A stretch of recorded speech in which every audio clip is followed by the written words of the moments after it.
Olá, inicia agora mais um Plano de Voo, a websérie de entrevistas da Escola Voa. A gente vai seguir a dinâmica que, se você nos acompanha, já conhece, que é trazendo blocos de perguntas. Mas dessa vez nós temos um ponto aqui diferente. O nosso convidado não é prata da casa, é um convidado de fora que topou dividir um pouquinho do seu conhecimento aqui com a gente, que é o professor, escritor e doutor pela USP, Gilberto Guimarães, cuja expertise é liderança. E falando de liderança, a nossa pauta hoje é liderança ágil.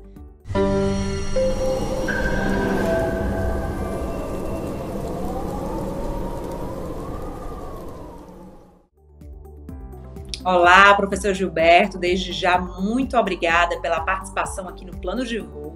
Bom, então, para começar, para aquecer as turbinas, eu quero propor uma provocação que sempre acontece por aqui, que é pedir que você se apresente para a gente, conte um pouquinho sobre a sua trajetória, sobre quem você é, sem ser de forma tão engessada, tão LinkedIn, tão preocupada aí com os títulos e com as certificações. Olha, é relativamente simples, porque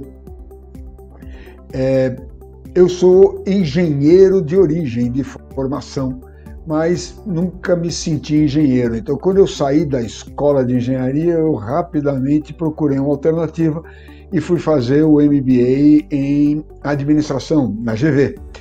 E, coincidentemente, o professor Ivan de Samota me chama para dar aula na GV. Então, minha carreira começa como executivo e professor ao mesmo tempo. Aos 22 anos, eu dando aula na Getúlio Vargas. Então, isso me fez percorrer ao longo da vida dois caminhos paralelos. Como executivo, no qual cheguei até CEO de grandes empresas, e como professor, que sou até hoje, nunca deixei de ser professor.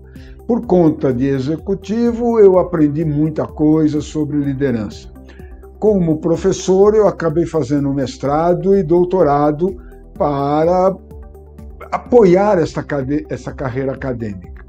Como indivíduo, fui buscar uma formação em psicanálise.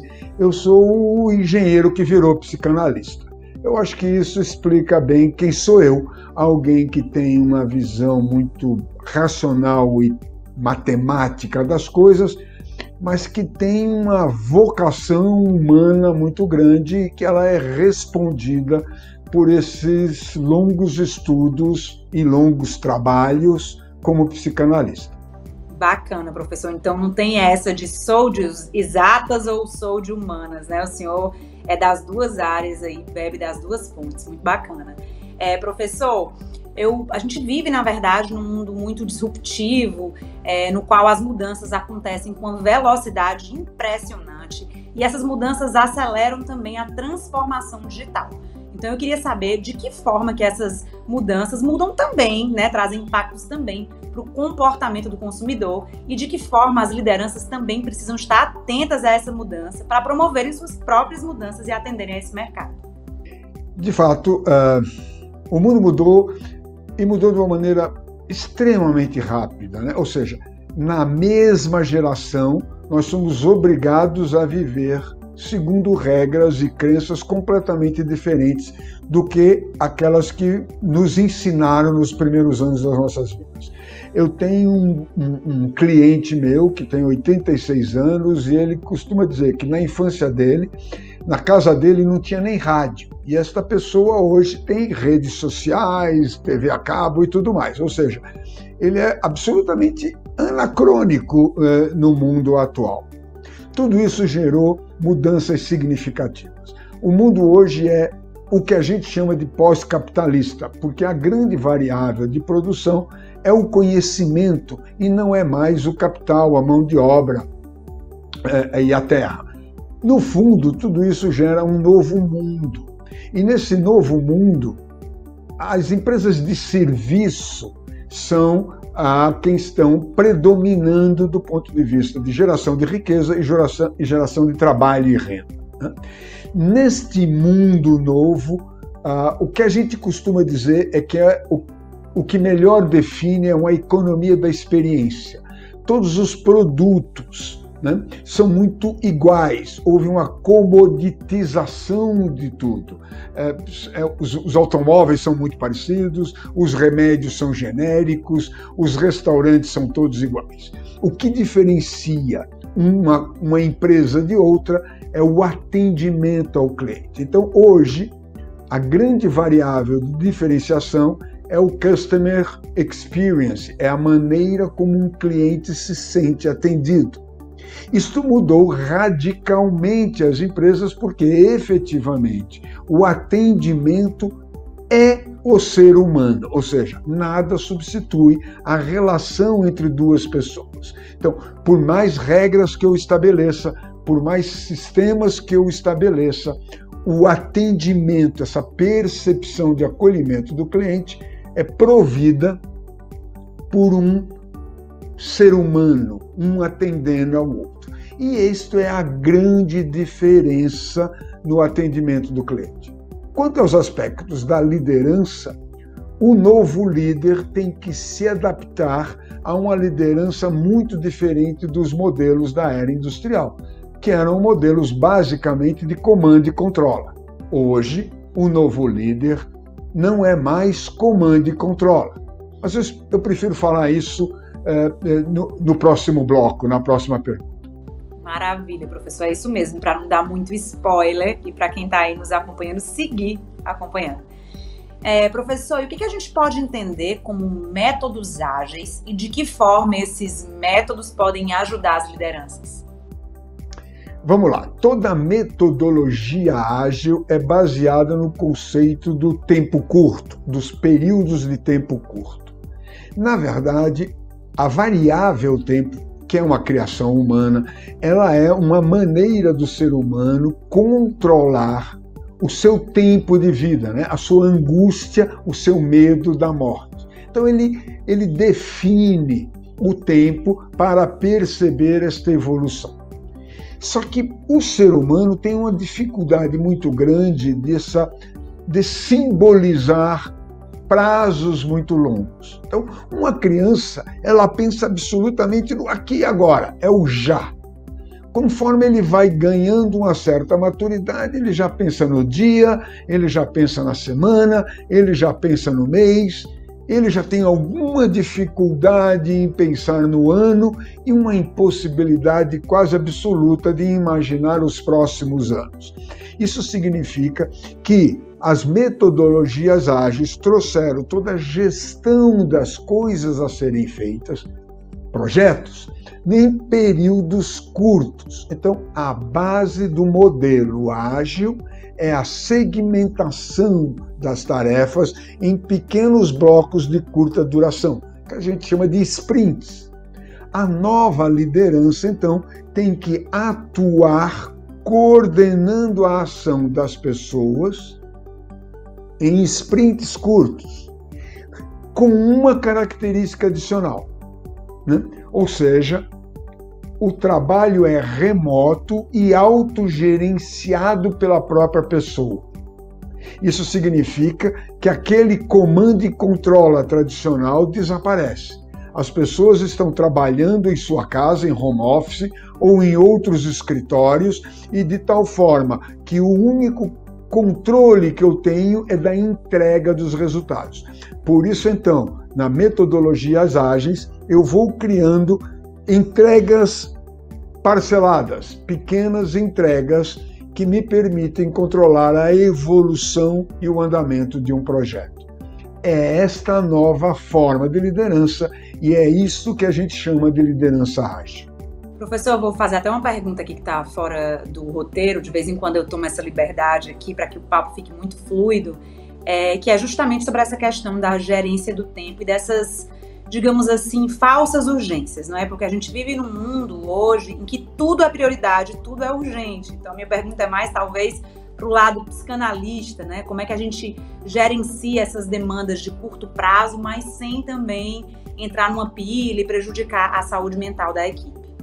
Olha, o que prejudica a saúde mental das pessoas, o que provoca o atualmente famoso burnout, que é o esgotamento continuado, é muito mais a relação de assédio e de pressão do que efetivamente a fixação e busca de resultados.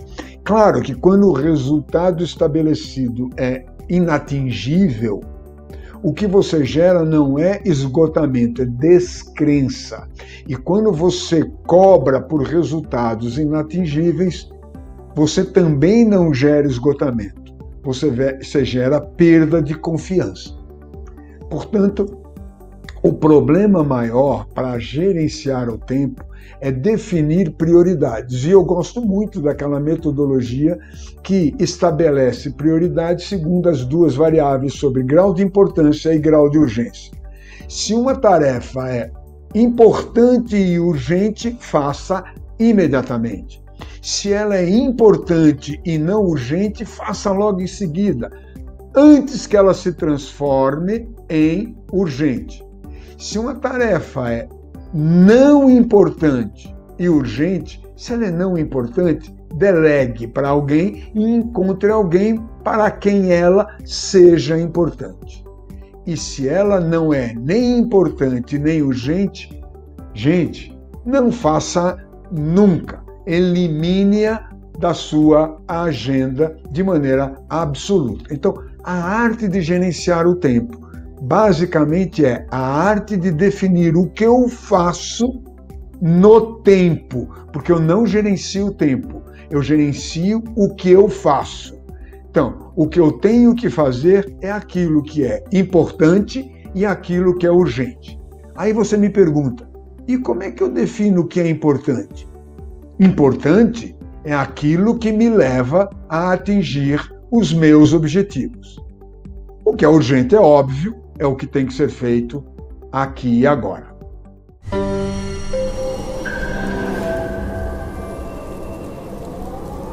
Eu queria saber quais modelos de lideranças são mais adequados a estes novos tempos, não é? O novo normal, não sei qual é o termo. Começaram a usar esse termo e depois algumas pessoas criticaram, mas enfim.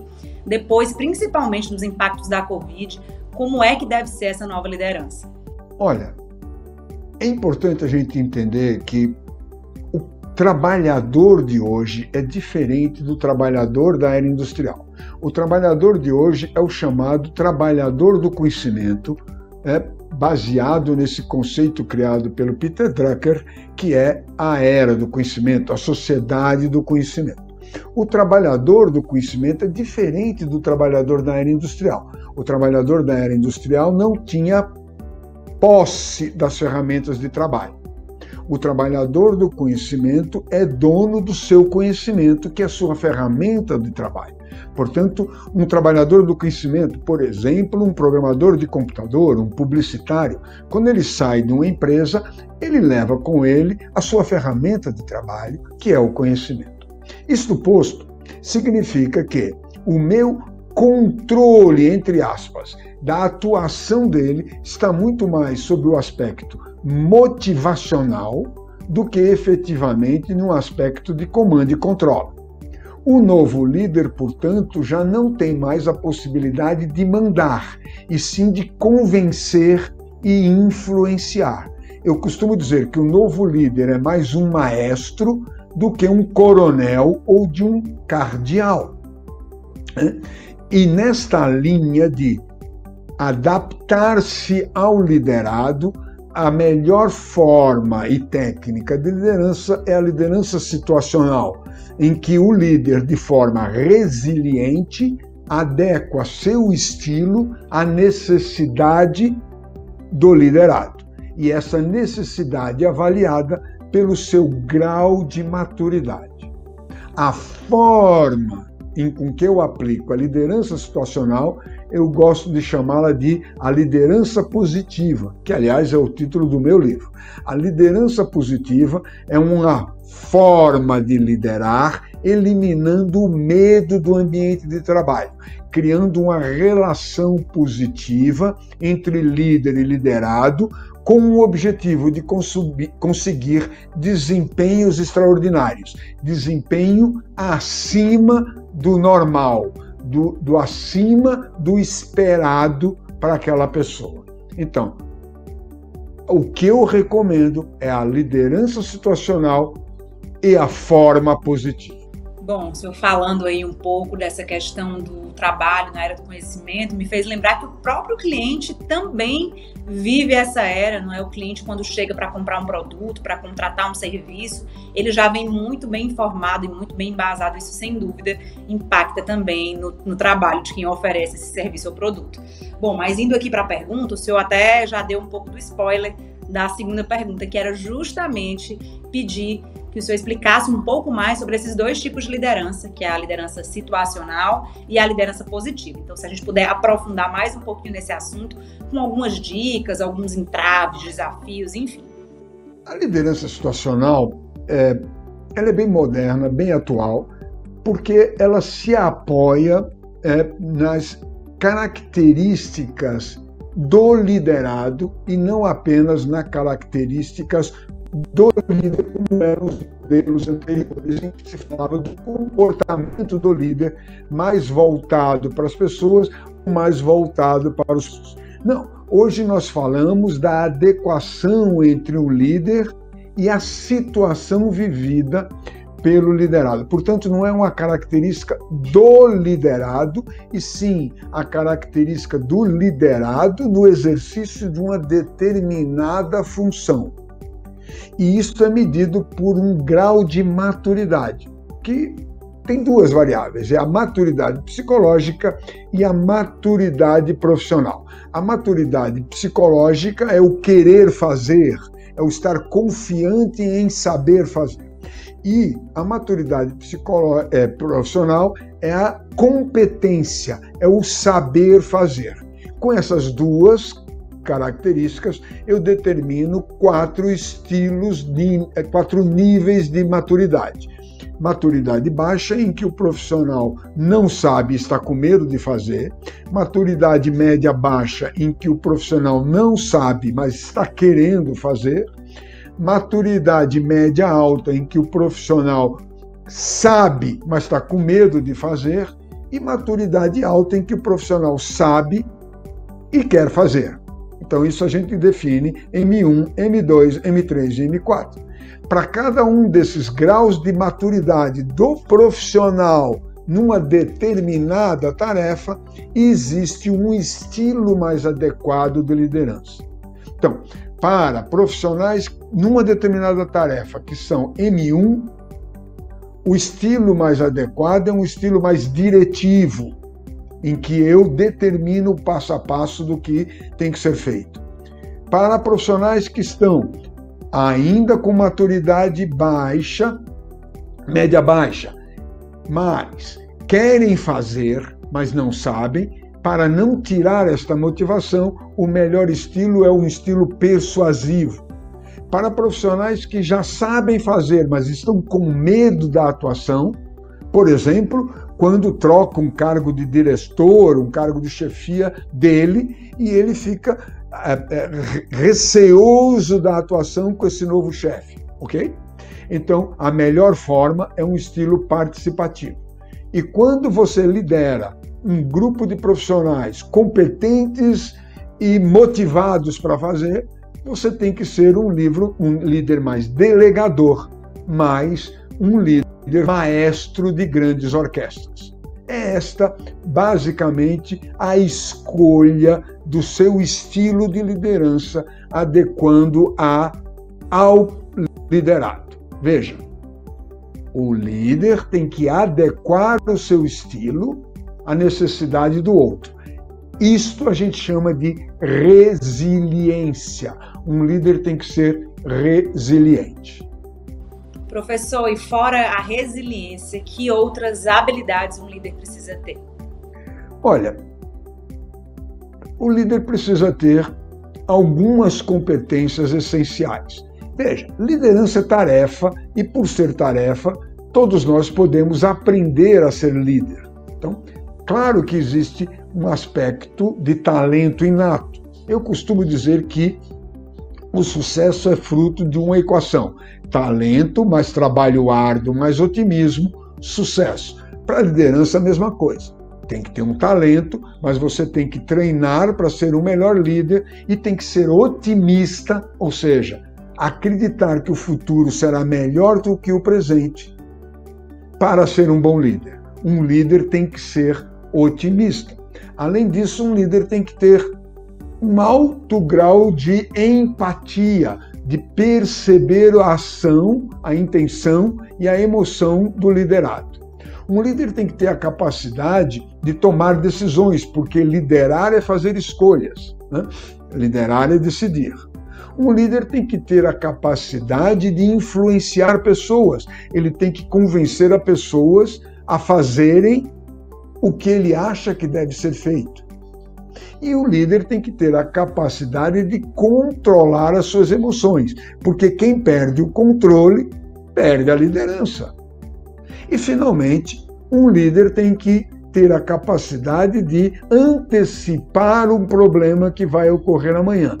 O gestor olha para o aqui e agora, o líder olha para o problema de amanhã. Então, ele resolve hoje, propõe hoje uma solução do futuro.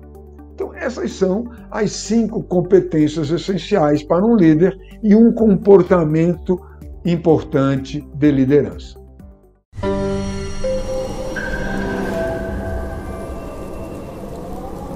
Professor, a liderança positiva, ela se adequa a qualquer perfil de líder e liderado?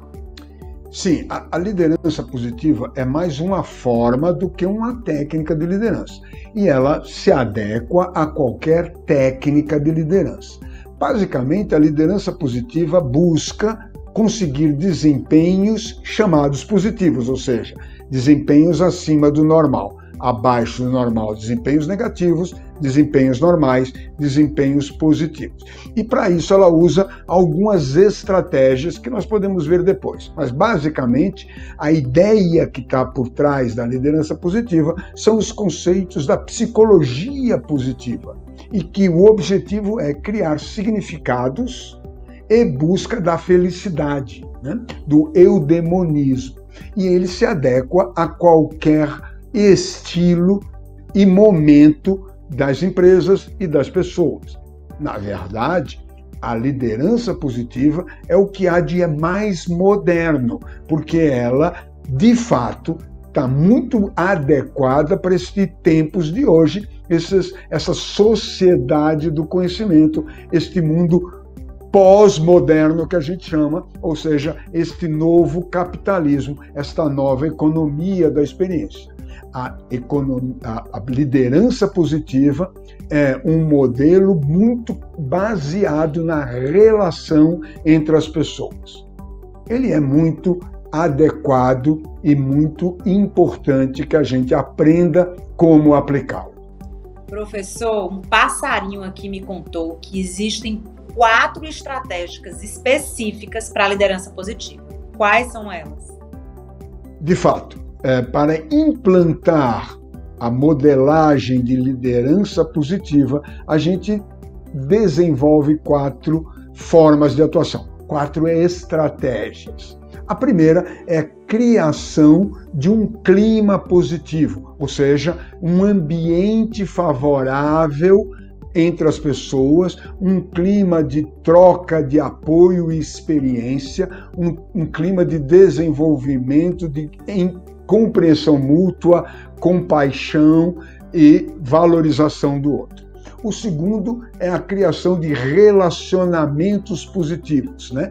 Pessoas têm que ser energizadores positivos, otimistas. O líder tem que ser um foco de admiração e respeito para os liderados. É o relacionamento entre as pessoas. A terceira estratégia é a criação de uma comunicação positiva, ou seja, a evitação de críticas. Toda crítica é destrutiva, porque toda crítica gera medo. E o medo gera uma defesa, ou seja, uma pessoa que está em defesa, buscando se defender, não é uma pessoa produtiva. O medo gera baixa produtividade. E a quarta estratégia é a criação de significados positivos, é a valorização do trabalho de uma pessoa, né? Ou seja, o para que eu trabalho, qual é o objetivo da empresa, qual é o propósito da empresa. Cabe ao líder positivo transmitir a cada um dos seus liderados esta noção de significado e propósito da ação de cada indivíduo. São essas as 4 estratégias para a implantação da liderança positiva. Bacana, professor. Bom, e por fim, eu queria saber que dicas o senhor tem aí para quem pretende implementar uma liderança alternativa aos modelos tradicionais que já estão aí há muito tempo. O conceito de dicas, elas têm que ser adaptadas ao momento. E nós hoje vivemos um momento do home working. E vejam que eu prefiro a expressão home working do que home office, porque, na verdade, eu vou além das tarefas burocráticas de escritório.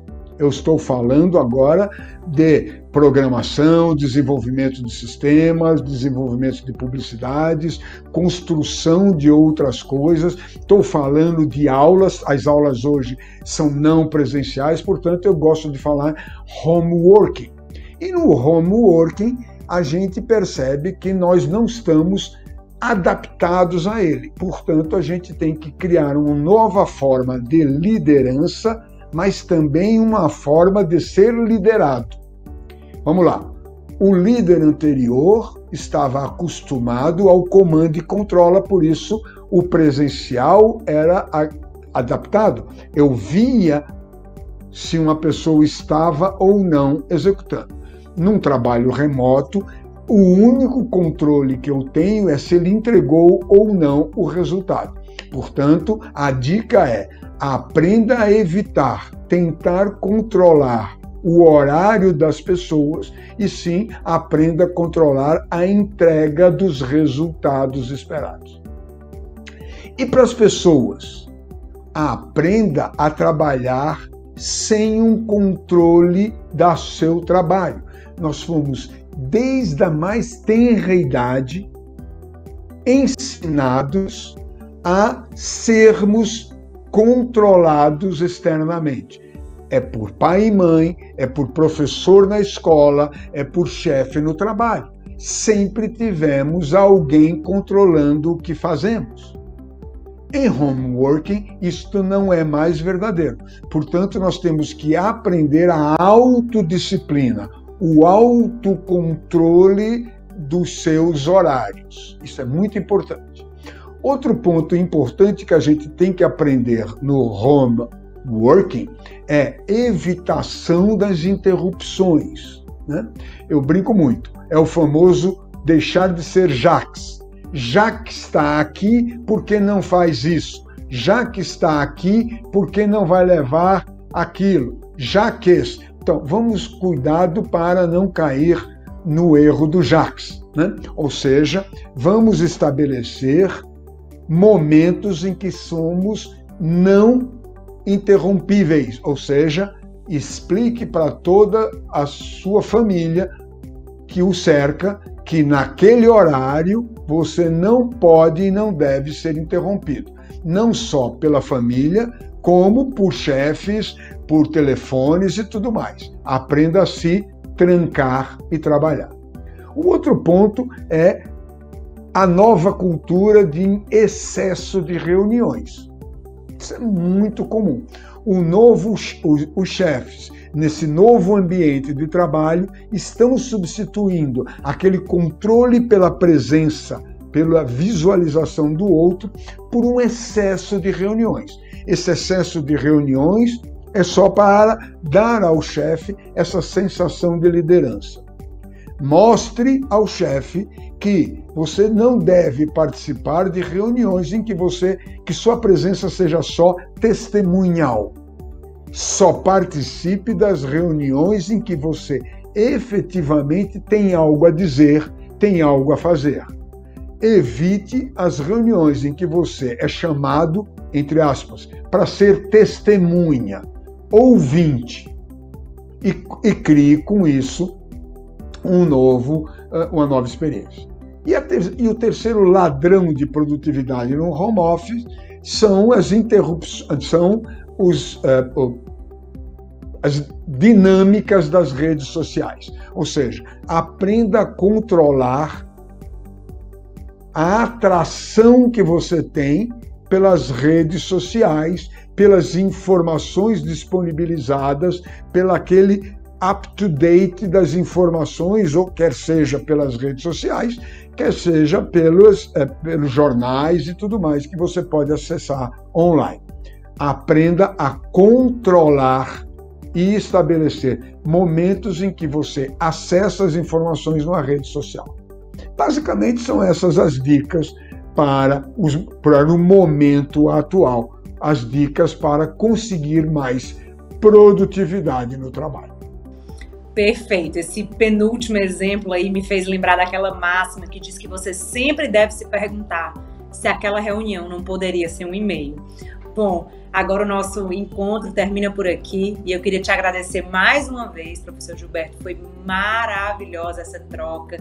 Tivemos blocos super interessantes, com trocas realmente enriquecedoras. Então, eu te agradeço em nome de todo o corpo da Escola Voa e, claro, também em nome da nossa audiência, a quem eu convido para continuar nos acompanhando, para dar uma olhada aí nas redes sociais da Escola Voa, com O duplo, no YouTube, no Instagram, no site, enfim, para seguir aqui com a gente, acompanhando toda essa troca, né, que a gente está com vários professores e convidados especiais, construindo um conteúdo muito relevante para vocês. Então, muito obrigada e até o próximo voo.